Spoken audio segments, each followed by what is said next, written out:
ওই যে সেই আপনার প্রাইমারি স্কুলে ভিজিট করতে গিয়েছিলেন ইন্সপেক্টর, তারপরে প্রাইমারি না হাই স্কুল ভিজিট করতে গেছে, যায়া জিজ্ঞেস করছে ছেলেরা কি পড়ছো, বলে ইতিহাস। ঠিক আছে, ইতিহাস থেকেই প্রশ্ন করব, বলতো চীনের প্রাচীর কে ভেঙেছে? ছেলেরা জবাব দিচ্ছে না। তুমি বলো, তুমি বলো, কেউ বলছে না। বেঞ্চের কোনা যে ছেলেটি, সে বলছে সর্বনাশ, কেউ যখন স্বীকার করে না, এটা তো আমার মাথায় আসবে। সব শেষ ইন্সপেক্টর তাকে বলছে তুমি বলো তো কে ভেঙেছে চীনের প্রাচীর? কয় স্যার, গ্রামে আমার দুষ্টমির যথেষ্ট বদনাম আছে, কিন্তু চীনের প্রাচীর ভাঙার মতো দুষ্কর্ম আমি করি নাই। ইন্সপেক্টর খুব রেগে গেলেন, মাস্টারের দিকে তাকালেন, এই বুঝি আপনার ইতিহাস পড়ানো? মাস্টার ইন্সপেক্টরের বিরক্তি ভরা মুখ দেখে বলছেন, স্যার রাগ করবেন না, এসব ছাত্র তো আমার, ওদের অবস্থা তো আমি জানি। আপনি আসছেন ঢাকা থেকে, আপনি জানবেন কি? আমি হলপ করে বলতে পারি আমার ক্লাসের কোন ছাত্র চীনের প্রাচীর ভাঙে নাই। ইন্সপেক্টর রাগ হইয়া চলে গেছে হেডমাস্টারের রুমে, যায় বলছে যে আমি আপনার স্কুলের গ্রান্টকে আমি নাকচ করে দেব, মঞ্জুরি আমি ক্যান্সেল করে দেব। কেন? এই অবস্থা।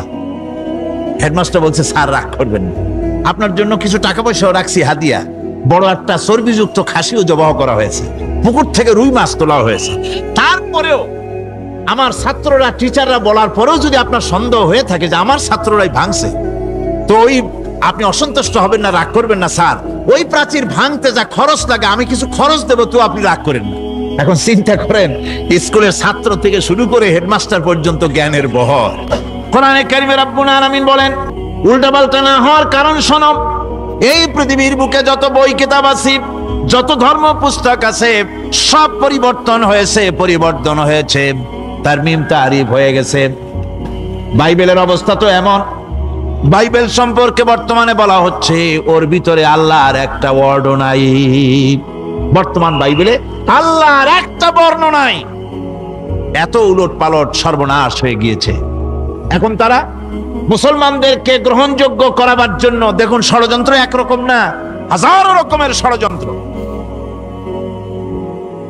তারা তাদের বাইবেলের মধ্যে এখন লিখতেছে আয়াত, আয়াত নম্বর এত, আগে লিখতো পদাবলী, পদাবলী এত নম্বর পদ, এত নম্বর পদাবলী, এভাবে লিখতো। এখন লিখতেছে আয়াত নম্বর অত, আগে লিখতো সদা প্রভু, এখন লেখে আল্লাহ তাআলা খোদাবন্দ, আখিরাত, রিসালাত, নবুয়ত। এই সব কথাগুলি, ইসলামের মূল পরিভাষাগুলি তারা গ্রহণ করে মুসলমানদেরকে বিভ্রান্ত করার চেষ্টা করে। আমার বন্ধুগণ, সব ধর্মীয় পুস্তকগুলি যেখানে তারমিম তারিফ হয়ে গেল, কোরআনের কোনো পরিবর্তন আজও। কোরআন নাজিল হচ্ছে, রাসূল করিম বুখারী শরীফে এসেছে, প্রতি রমজান মোবারকে হযরতে জিবরাইল আসতেন, হুজুরকে বলতেন হুজুর আপনি তেলাওয়াত করেন, আমি শুনি, যতটুক নাজিল হয়েছে পড়েন। হুজুর পড়তেন, জিবরাইল শুনতেন, আবার জিবরাইল পড়তেন, হুজুর শুনতেন। এমনি করে করে যে বছর হুজুর ইন্তেকাল করবেন, হুজুরের জীবনের শেষ রমজান মোবারকে কোরআন নাজিল পরিপূর্ণ হয়ে গেছে। হযরতে জিবরাইল বলেন হুজুর কোরআন তো নাজিল তামাম হয়ে গিয়েছে, এবার আপনি পুরা কোরআন পড়ে আমারে শোনান। হযরতে রাসূল পুরাটা পড়ে 30 পারা পড়ে শোনায় দিলেন, জিবরাইল শুনলেন। এবার জিবরাইল বলেন হুজুর আমি তেলাওয়াত করতেছি, আপনি শুনেন। হযরতে জিবরাইল 30 পারা পড়লেন, হুজুর শুনলেন। আবার হযরত জিবরাইল বলেন হুজুর এবার আবার আপনি পড়েন, হুজুর পড়লেন, জিবরাইল শুনলেন, আবার জিবরাইল পড়লেন, হুজুর শুনলেন। তার মানে হলো হুজুর যে বছর ইন্তেকাল করলেন, ওই বছরের রমজান মোবারকে হযরত জিবরাইল 2 বার পড়েছেন, হুজুর শুনেছেন, আর হুজুর 2 বার পড়েছেন, জিবরাইল শুনেছেন, যাতে করে একটা জের জবর, একটা আয়াত, একটা সেমিকোলন যেন বাদ না পড়ে যায়। কোরআন কারীম মুখস্থ করার জন্য আল্লাহ রাব্বুল আলামিন এটাকে স্থায়ী করার জন্য বাধ্যতামূলক করেছেন, নামাজের ভিতরে তেলাওয়াত করতে হবে। মানুষ নামাজের মধ্যে তেলাওয়াত করে সওয়াবের জন্য, সকালে পড়ে, বিকালে পড়ে, অর্থ সহকারে বুঝে পড়ে, রাত্রে পড়ে, দিনে পড়ে। পৃথিবীতে এমন একটা মুহূর্ত নাই যখন কোরআনে কারীম তেলাওয়াত হয় না। জোরে কোন সুবহানাল্লাহ। মানুষ এটাকে তেলাওয়াত করতেছে, মুখস্থ করতেছে। এই কোরআন শরীফের ভিতরে রয়েছে সবকিছু। এর মধ্যে রয়েছে ইতিহাস, এর মধ্যে আছে বিজ্ঞান, এর ভিতরে রয়েছে দর্শন, ভূতত্ত্ব, উদ্ভিদ তত্ত্ব, নৃতত্ত্ব, খতত্ত্ব, জ্যোতির্বিজ্ঞান, এর ভিতরে রয়েছে মানুষের পারিবারিক নীতি, সামাজিক নীতি, চুক্তি নীতি, বন্ধি নীতি, যুদ্ধ নীতি, মানুষের যা প্রয়োজন সবকিছু এ কোরআনে কারীমের মধ্যে আল্লাহ পাক সন্নিবেশিত করে দিয়েছেন। জোরে কোন সুবহানাল্লাহি ওয়া বিহামদিহি। কোরআন এর পরিচয়ের কথা বলতেছিলাম। আল্লাহ পাক কি কোরআন আমাদের শিখালেন, কোন কোরআন আমাদের শিখিয়েছেন, সেই কোরআনের পরিচিতি আপনাদের সামনে আমি তুলে ধরতেছি। আমি নিজে না, এবার কোরআন তার পরিচয় নিজেই দেবে। কেউ যদি কোরআনের কাছে জিজ্ঞাসা করে, কোরআন তুমি কোথা থেকে নাজিল হয়েছ, কে তোমাকে নাজিল করেছে, এই প্রশ্ন যদি কেউ কোরআনের কাছে করে, কোরআন নিজেই তার জবাব দিতে পারে কিনা? কোরআন নিজেই বলে, এ কোরআন নাজিল করেছেন তিনি, যিনি ওই সুউচ্চ আকাশ আর জমিনকে যিনি সৃষ্টি করেছেন, সেই আল্লাহ আমারে নাজিল করেছেন। কোরআনের কাছে কেউ যদি প্রশ্ন করে, ও কোরআন এই পৃথিবীতে নাজিল হওয়ার আগে তুমি কোথায় ছিলে, কেউ যদি প্রশ্ন করে, কোরআনে কারীম নিজে নিজের পরিচয় শোনায়, আমি কোথায় ছিলাম শোনো। বাল হুয়া কুরআনুম মাজিদুন ফি লাউহিম মাহফুজ, বরং এই কিতাব অতীব মর্যাদা সম্পন্ন সুরক্ষিত ফলকে লিপিবদ্ধ ছিল, আমি ছিলাম লৌহে মাহফুজে, সেখান থেকে এসেছি।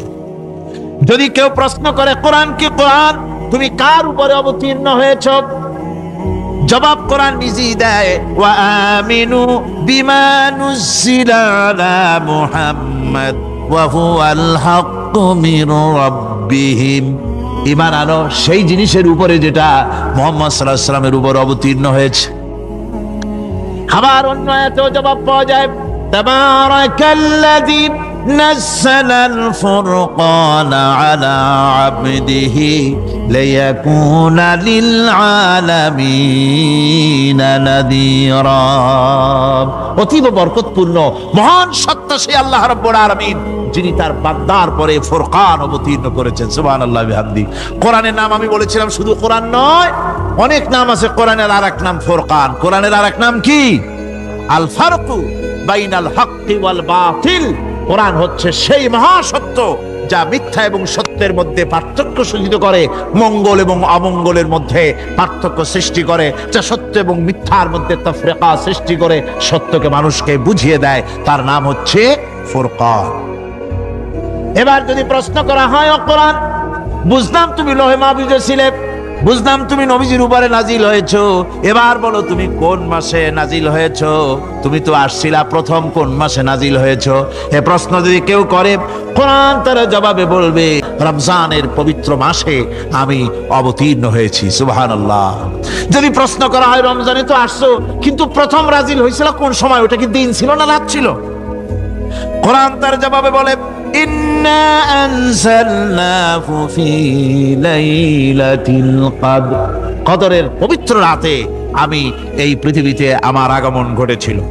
যদি প্রশ্ন করা হয়, বুঝলাম সবই, কেন নাজিল হয়েছে তুমি, এই পৃথিবীতে তোমার আসার উদ্দেশ্য কি, মূল কাজটা কি, এই প্রশ্ন যদি করা হয়, কোরআনে কারীম তার জবাবে বলে, শোনো কেন এসেছি, লিতুখরিজান নাসা মিনাজ যুলুমাতি ইলান নূর, আমার মিশন হচ্ছে গোটা বিশ্ব মানবতাকে পুঞ্জীভূত জমাট বাঁধা অন্ধকারের ভেতর থেকে টেনে বের করে আলোর সন্ধান দিতে, আলোর দিকে আনার জন্য আমি কোরআন নাজিল হয়েছি।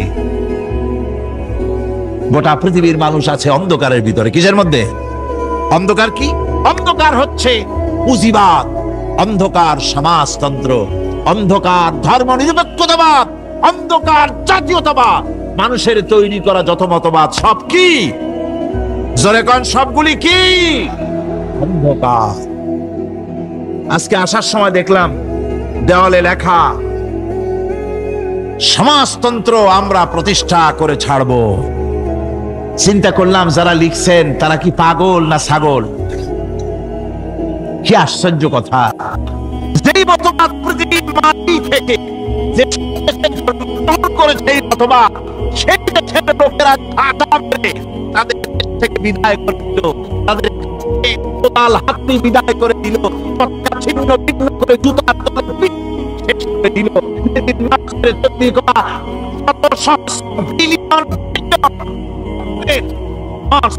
বই পুরি চালিয়ে দিল।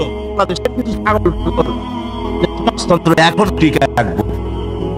এটা মাথা খারাপ, পাগল না মাথা গোল বুঝতে পারছি না। আমার বন্ধুগণ, এগুলি সব অন্ধকার। এই অন্ধকারের ভেতর থেকে মানুষগুলিকে টেনে আনবে কোরআন কিসের দিকে? আলোর দিকে। এবার যদি প্রশ্ন করা হয়, বুঝলাম তুমি অন্ধকার থেকে আলোর দিকে নিয়ে আসবে, আলোর দিকে আসলে পরে ফায়দাটা কি হবে? মূল ফায়দাটা বুঝায় দাও, আসল ফায়দা কি হবে তোমারে যদি মানি? কোরআন তার জবাব দেয়, নিজের পরিচয় নিজে তুলে ধরে। এই কোরআনকে যদি মেনে চলো, এই কোরআনের আইন যদি মানো, সমাজে মানো, ব্যক্তিতে মানো, পরিবারে মানে, রাষ্ট্রে মানো, জীবনের সব ক্ষেত্রে সমস্ত জায়গায় যদি এই কোরআনকে মেনে চলো, ফালা খাউফুন আলাইহিম, তাহলে তোমাদের কোনো ভয় থাকবে না, ওয়ালা হুম ইয়াহজানুন, কোনো চিন্তাও থাকবে না। কিসের ভয় থাকবে না? কোরআনের আইন মেনে যদি চলো সমাজে ও রাষ্ট্রে, চুরির ভয়, ডাকাতির ভয়, জিনার ভয়, হত্যার ভয়, সন্ত্রাসের ভয়, কোনো ভয় থাকবে না। ওয়ালা হুম ইয়াহজানুন, চিন্তাও থাকবে না। খাওয়া পড়া, শিক্ষা, চিকিৎসা, বাসস্থান, এগুলির কোনো চিন্তা থাকবে না। কোরআনের সমাজে সব কিছুর গ্যারান্টি দেওয়া হবে, সবগুলি পেয়ে যাবে। এখন যদি আবার প্রশ্ন করা হয়, কোরআন বুঝলাম তোমারে মানলে পরে সব ফায়দা হবে, তাহলে এবার জবাব দাও, তোমার ভিতরে কি রাজনীতি আছে নাকি? আমি তো মানুষ, আমার রাজনীতি করা লাগে। Man is social animal. আমরা তো জঙ্গলের পশু নই, আমরা তো মানুষ। আমাদের সমাজ আছে, আমাদের পৌর নির্বাচন আছে, আমাদের জাতীয় নির্বাচন আছে, আমাদের কলকারখানা আছে, জমিন আছে, আমাদের রাজনীতি, অর্থনীতি, সমাজনীতি আছে, পারিবারিক নীতি আছে, অনেক নিয়ম মালা আছে, নিয়ম নীতি আছে। তোমারে মানলে তোমার ভিতরে কি ওগুলো আছে নাকি সে কথা বলো। কোরআন তার জবাবে বলে, وَنَزَّلْنَا عَلَيْكَ الْكِتَابَ تِبْيَانًا لِكُلِّ شَيْءٍ وَهُدًى وَرَحْمَةً وَبُشْرَى لِلْمُسْلِمِينَ। কোরআন জবাবে বলে, শুনে রাখো, শুধু অর্থনীতি সমাজনীতি নয়, শুধু রাজনীতি আর শিক্ষানীতি, যুদ্ধনীতি নয়, তোমার জীবনে যা কিছু দরকার, ইহকালে যা কিছু দরকার, পরকালে, সব কথাগুলি আল্লাহ রব্বুল আলামিন আমি কোরআনের সিনার ভিতরে খুলে খুলে বর্ণনা করে দিয়েছেন। সব কথা এই কোরআনে কারীমের ভিতরে রয়েছে। তোমার এমন কোনো জিনিস নাই যা তুমি কোরআনে কারীমের মধ্যে পাবে না। তোমার সমস্ত প্রয়োজন আমার বুকের মধ্যে আল্লাহ দিয়ে দিয়েছেন। বিজ্ঞান আছে, দর্শন আছে, ইতিহাস আছে, সব আছে এর মধ্যে। তবে কোরআনের মধ্যে বিজ্ঞান আছে বলে আমি এটাকে বিজ্ঞানের কিতাব বলবো না, দর্শন আছে বলে দর্শনের কিতাব আমি বলবো না, রাজনীতি আছে বলে কোরআনকে আমি রাজনীতির কোনো কিতাব বলবো না। কোরআন তাহলে কি? কোরআন হচ্ছে অর্থনীতি, সমাজনীতি, রাজনীতি, পারিবারিক নীতি, মানুষের জীবনের যা কিছু প্রয়োজন, সমস্ত নীতি মালার নীতি গ্রন্থের নাম হতেছে কোরআনে কারীম। সমস্ত নীতিমালার নীতি গ্রন্থ কোরআন। এখানে রয়েছে সব কিছুর উৎস, যেটা গ্রহণ করলে পরে মানুষ আরামে থাকতে পারবে। অমুসলিম নাগরিক বৃন্দ তাদের নাগরিক মর্যাদা পাবে। মুসলমান, কৃষক, নারী, চিকিৎসক, কৃষিবিদ, সাধারণ মানুষ, রং, বর্ণ, ভাষা নির্বিশেষে গোটা মানব সভ্যতা আরামে বাস করতে পারবে। পশু পাখিও আরামে থাকবে, গাছপালাও আরামে থাকবে, যেহেতু নির্দেশ হয়েছে বিনা প্রয়োজনে গাছের পাতাটিও ছিল না। ইসলামের সমাজ যদি চালু হয়, গাছেরাও আরাম পাবে, পাহাড়ও আরাম পাবে। চট্টগ্রামের লোকেরা যেভাবে পাহাড় কাটা আরম্ভ করেছে, এটা বড় দুঃখজনক। আপনারা পাহাড় কাটতেছেন না, আপনাদের নিজেদের পায়ে নিজেরা কুড়াল মারতেছেন। খবরদার পাহাড় কাটবেন না। আল্লাহ প্রকৃতির ভারসাম্য আপনারা নষ্ট করছেন বলে ওজোন স্তরে ফাটল ধরেছে।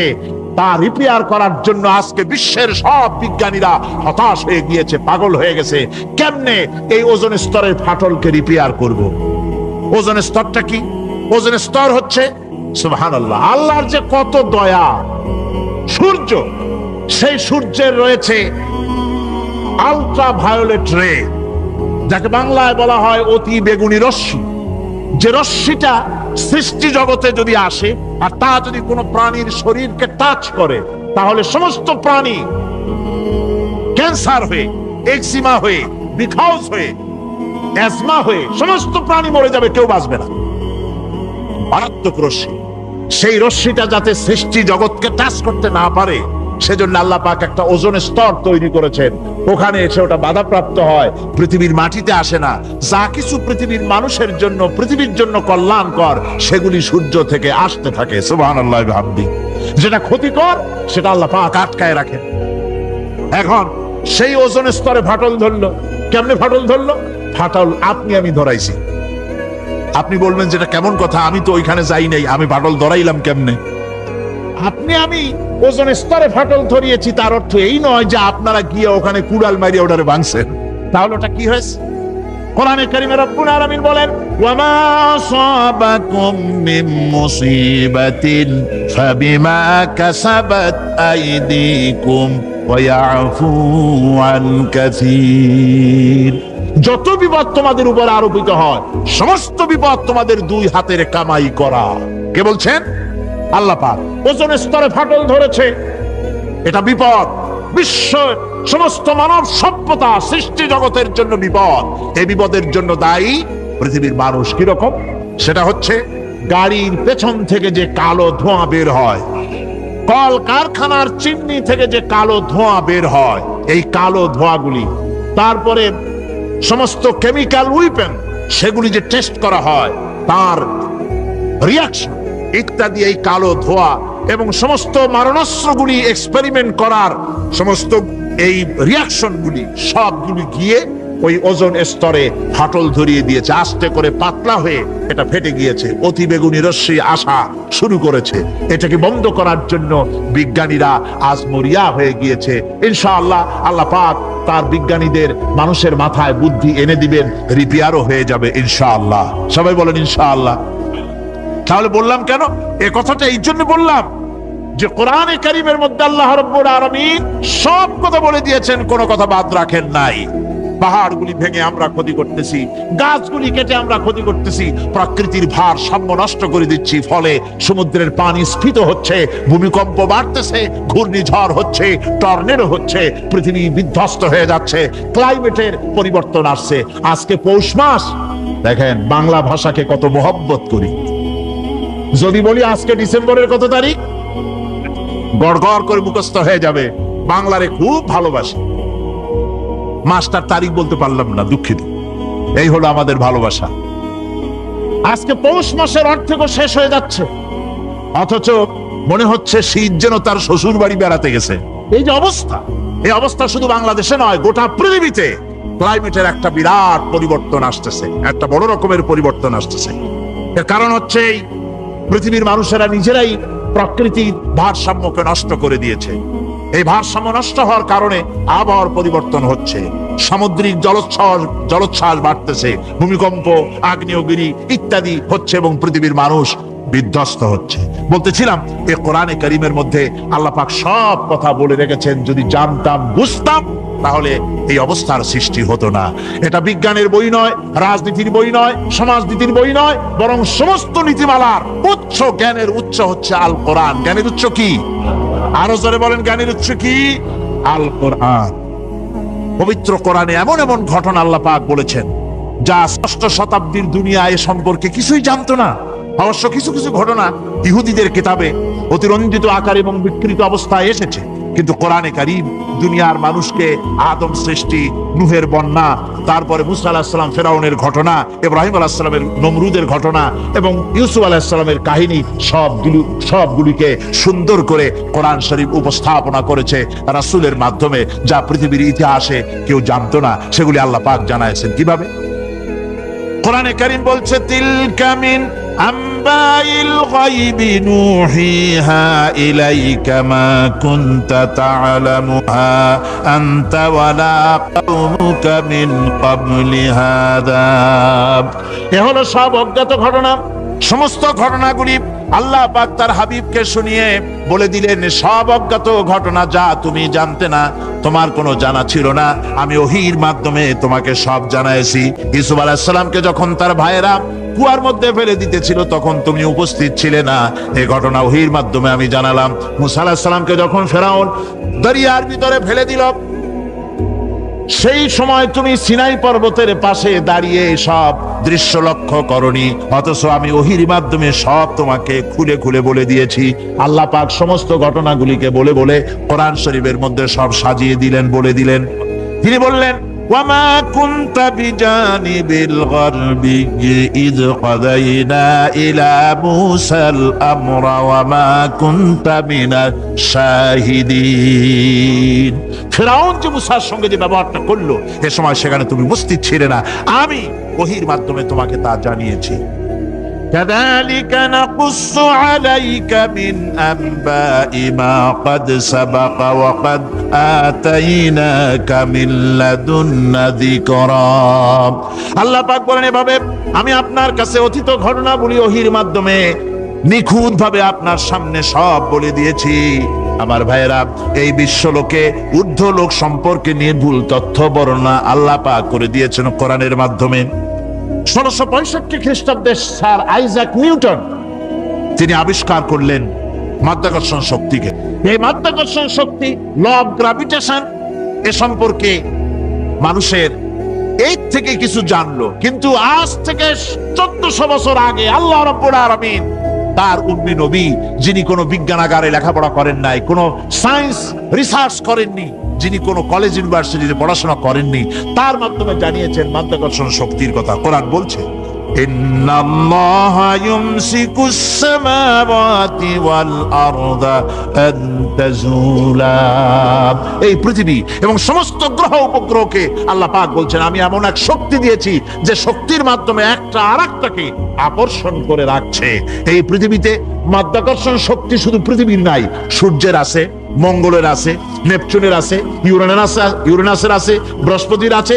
প্রত্যেকটি গ্রহের আলাদা আলাদা মাধ্যাকর্ষণ শক্তি আছে, আর এই শক্তির বলে একটা আরেকটাকে টেনে ধরছে, যাতে করে বিচ্ছিন্ন হয়ে না যায়, যাতে করে ধ্বংসপ্রাপ্ত না হয়। এগুলি আল্লাহ পাক এই তথ্যগুলি কোরআনে কারীমের মধ্যে বলেছেন। ফলে মরিস বুকাইলির মতো লোক, যিনি ফরাসি দার্শনিক, তিনি বলেছেন দুনিয়ার সমস্ত বিজ্ঞানীদের থিওরি হচ্ছে এই যে বিজ্ঞানের কোনো থিওরি ফাইনাল নয়।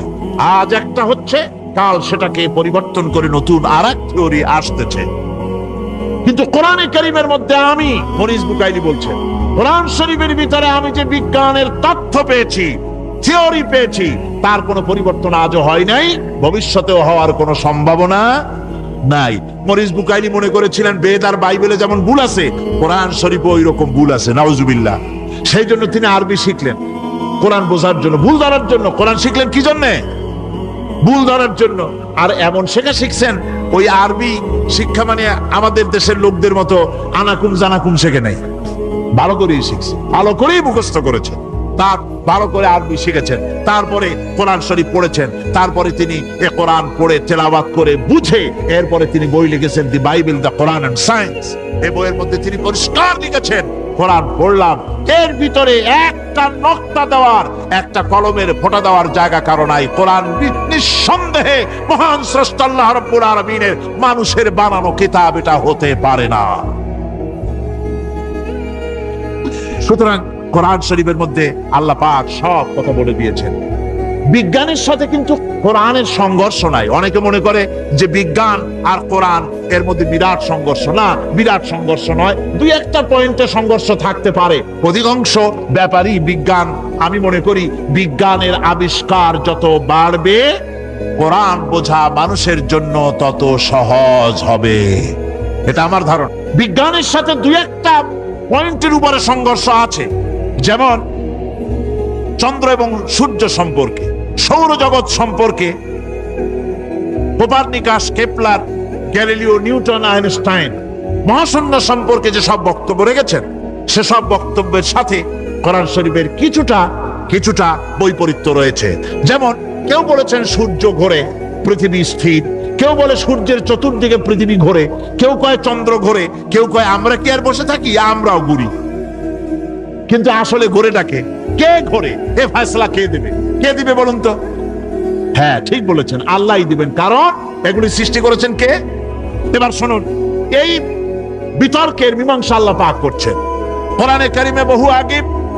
গ্যালিলিও, কেপলার, কোপারনিকাস, এদের বলার অনেক আগে বিশ্বনবী জনাবে মুহাম্মদ রাসূলুল্লাহ সাল্লাল্লাহু আলাইহি ওয়াসাল্লাম তিনি বলে দিয়েছেন, আল্লাহর কথা তিনি বলেছেন, লাশ-শামসু ইয়ামবাগি লাহা আন তুদরিকাল কামারা ওয়ালাল লাইলু সাবিকুন নাহার ওয়া কুল্লুন ফি ফালাকিন ইয়াসবাহুন। প্রবল জ্ঞানী হইবে যাহারা, আপন মনেতে বুঝিবে তাহারা, রাত্রি পারে না আগে যাইবার দিনের স্থান করি অধিকার, চন্দ্র বাঁধে না সূর্যের গায়েতে, সূর্য পারে না চন্দ্রকে ধরিতে, যার যে স্থান বহাল রাখিয়া ভ্রমণ করিছে খোদাকে ডরিয়া। আল্লাহ রাব্বুল আলামিনকে ভয় করে সব ঘুরছে, চাঁদও ঘোরে, সূর্য ঘোরে, মঙ্গল ঘোরে, ইউরেনাস ঘোরে, বৃহস্পতি ঘোরে, পৃথিবীও ঘোরে, সব ঘুরছে তো ঘুরছেই, বন বন করে ঘুরছে, একটা নির্দিষ্ট কক্ষপথে, আপন আপন কক্ষপথে ঘুরছে, যার ফলে অ্যাক্সিডেন্ট হয় না। সুবহানাল্লাহ। নির্ধারিত কক্ষে ঘুরছে, নির্ধারিত কক্ষে ঘুরছে। এর কক্ষগুলি আল্লাহ পাক ঠিক করে দিয়েছেন, সেই কক্ষে ঘুরতেছে, একে অপরের পথ অতিক্রম করতেছে না। আবার ওই মহাশূন্যের ভেতরে রয়েছে black hole. Black hole, black hole কি? ব্ল্যাক হোল হচ্ছে একটা বিরাট অন্ধকার গহ্বর, একটা মৃত্যুকূপ। এত বড় বিরাট ব্ল্যাক হোল মহাশূন্যে আছে, বিজ্ঞানীরা হয়রান হয়ে গেছে। তার এত বড় শক্তি, সে শুধু তারা খায় না, কোন তারকা ঘুরতে ঘুরতে যদি তার কাছে এসে যায় তারাকে খেয়ে ফেলে। কোন আলো যদি কাছে আসে, আলো শুষে নিতে নিতে আলো যার থেকে এসেছে সেটাকেও শেষ করে ফেলে। এ ধরনের একটা দারুণ আকর্ষণীয় শক্তি তার মধ্যে আল্লাহ সৃষ্টি করেছেন। একটা ব্ল্যাক হোল আছে মহাশূন্যের ভিতরে। সূর্য, চন্দ্র, গ্রহ, নক্ষত্র, যে সূর্য পৃথিবীর চাইতে 13 লক্ষ গুণ বড়, এমন 2 কোটি সূর্য খাইয়া হজম করতে পারে এত বড় ব্ল্যাক হোল আল্লাহ তৈরি করে রেখেছেন মহাশূন্যের উপরে। রয়েছে মিল্কি ওয়ে, রয়েছে গ্যালাক্সি, অন্তত 10,000 কোটি, 10 সহস্র কোটি তারকা দিয়ে সমৃদ্ধ গ্যালাক্সি মিল্কি ওয়ে, যেটা অন্ধকার রাত্রে, তারকা সজ্জিত রাতে উত্তর দক্ষিণ দিকে টানা একটা পথের মতো দেখা যায়। এটা হচ্ছে গ্যালাক্সি, এইটাকে বলা হয় মিল্কি ওয়ে। এটা হচ্ছে ছায়াপথ। অসংখ্য তারকা এর মধ্যে রয়েছে। কত বড় বড় তারকা, অনেক দূরে। তাই আমরা দেখি বিন্দু বিন্দু, আসলে কি বিন্দু না। কত বড় জানেন? বিজ্ঞানীরা বলেছেন দৈত্যের মতো বিরাট বিরাট তারকা আছে, যে সূর্য পৃথিবীর চাইতে 13 লক্ষ গুণ বড়। এরকমের সূর্য অন্তত 3 কোটি সূর্য খাইয়া হজম করতে পারে। এরকম অসংখ্য তারকা মিল্কি ওয়ের ভিতরে আল্লাহ সৃষ্টি করেছেন। আর মানুষ লাফায়, 4 আঙ্গুল মানুষ খালি লাভ দেয়, মোষ কতগুলো রাখা, কোন আনন্দে লাফাও। কি শক্তি তোমার! মহাশূন্যের তুলনায় এই পৃথিবীর অবস্থান কি জানেন? এই জন্য যত বেশি পড়াশোনা করবেন মাথা নত হয়ে যাবে। কমিউনিস্ট হয় ছাগলেরা, বুদ্ধিমান কোনোদিন কমিউনিস্ট হয় না। কারা কমিউনিস্ট হয়? যাদের আকল নাই, যাদের জ্ঞান নাই, বুদ্ধি নাই, ওরাই কমিউনিস্ট হয়। কোন চিন্তাবিদ, কোন বিজ্ঞানী কমিউনিস্ট হয় না। মাথা নত হয়ে যায়, আল্লাহর এই সৃষ্টি দেখে পাগল হয়ে যায়। নিঃসন্দেহে আল্লাহ আছেন, নইলে পরে এগুলি হয় কি? আমি চিন্তা করে পাই না কমিউনিস্ট হয় কেমন, কতখানি পাগল হইলে হয়। ছোট্ট একটা রুমাল দেখলে মনে করি কোন তাঁতি এটারে বানাইছে। একটা এই কি জানি কয় মাইক দেখলে মনে করি কেউ এটাকে বানাইছে। টেবিল দেখলে মনে করি কেউ বানাইছে। ফ্রিজ দেখলে মনে করি বানাইছে কেউ। একটা সুই দেখলে মনে করি কেউ এটাকে বানাইছে। আর এই বিশাল পৃথিবী, ওই বিশাল আকাশ, কমিউনিস্টরা কয় এমনি এমনি হয়েছে। কয় বোতল খায় দৈনিক, আল্লাহ জানে। আমার বন্ধুগণ, মাথা নত হয়ে আসবে চিন্তা করলে কি বিশাল সৃষ্টি আল্লাহ পাকের।